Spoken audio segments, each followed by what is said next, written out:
আহমদুল্লাহ হুজুরকে আল্লামা পীর মুফতি গিয়াসউদ্দিন আত্তাহিরি হুজুর ইনাকে আর 40 ঘন্টা আলটিমেট দিয়েছেন। কেন আহমদুল্লাহ হুজুরকে আর 40 ঘন্টা আলটিমেট দিয়েছিলেন আল্লামা পীর মুফতি গিয়াসউদ্দিন আত্তাহিরি হুজুর?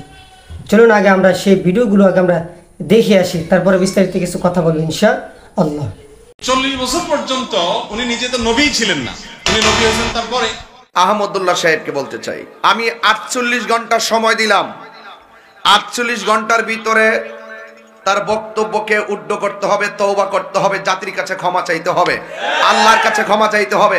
যদি ক্ষমা না চায় আমি আইনানুগ ব্যবস্থা নিব। এটা পরিষ্কার কথা। আর আমি যেটা বলি সেটাই করি।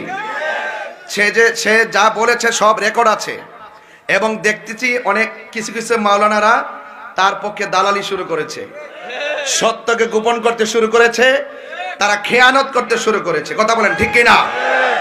যখন আদমের অস্তিত্ব নাই, মাটির অস্তিত্ব নাই, পানির অস্তিত্ব নাই, তখনই আমার নবী নবী ছিলেন, নবী হয়েছিলেন, দুনিয়াতে এসেছেন, নবী হয়ে এসেছেন। নবীর পরে আর কোন নবী আসবে না।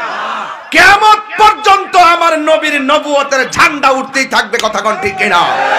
দুনিয়াতে সৃষ্টির আগেই আগুন, পানি, লৌহ কলম আর কুরসি, ফেরেশতা, চন্দ্র, সূর্য যা কিছু আছে সব নবী, সব পয়গম্বর, সব রাসূল, সব মানুষ সৃষ্টি হওয়ার আগেই নবী হিসেবে ছিল।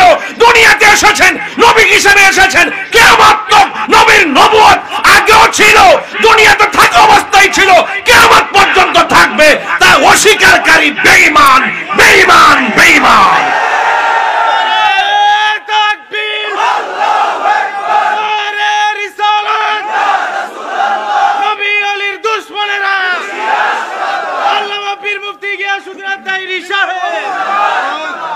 আমার ভাইয়েরা, আপনারা কি আমার কথায় বেজার হয়েছেন, রাগ করেছেন? তা আমার নবী নবুয়তি পাওয়ার, আমার নবী 40 বছরের পূর্বে নবী ছিল কি ছিল না?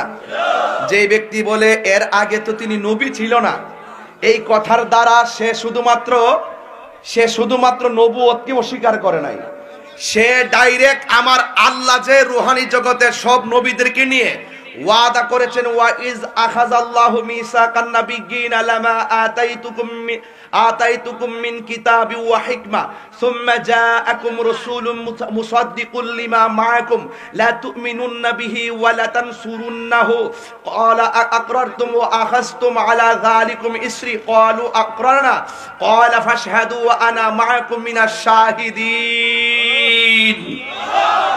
আল্লাহ যে এত সুন্দর আনুষ্ঠানিকতার আয়োজন রুহানি জগতে করেছেন, অঙ্গীকার নিয়েছেন নবীদের কাছ থেকে বন্ধুর ব্যাপারে, হ্যাঁ, তাহলে সে আল্লাহ পাকের সেই অনুষ্ঠানকে অবজ্ঞা করেছে। আল্লাহ পাক যে নবীকে নবী হিসাবে ঘোষণা করেছেন এবং নবীকে সর্বপ্রথম সৃষ্টি করেছেন, 1,24,000 পয়গম্বর কাছ থেকে ওয়াদা নিয়েছেন। আল্লাহ বলছেন তোমরা কি মেনেছো? তারা বলছে মেনেছি। তাইলে তোমরা সাক্ষী থাকো, আমিও সাক্ষী রয়ে গেলাম। আল্লামা পীর মুফতি গিয়াসউদ্দিন আত্তাহিরি হুজুর আহমদুল্লাহ সাহেব হুজুরকে কেন আর 40 ঘন্টা আলটিমেট দিয়েছেন? অবশ্যই আপনারা এই ভিডিওটা দেখে সবকিছু বুঝতে পেরেছেন। চলুন এবার খেলা হবে।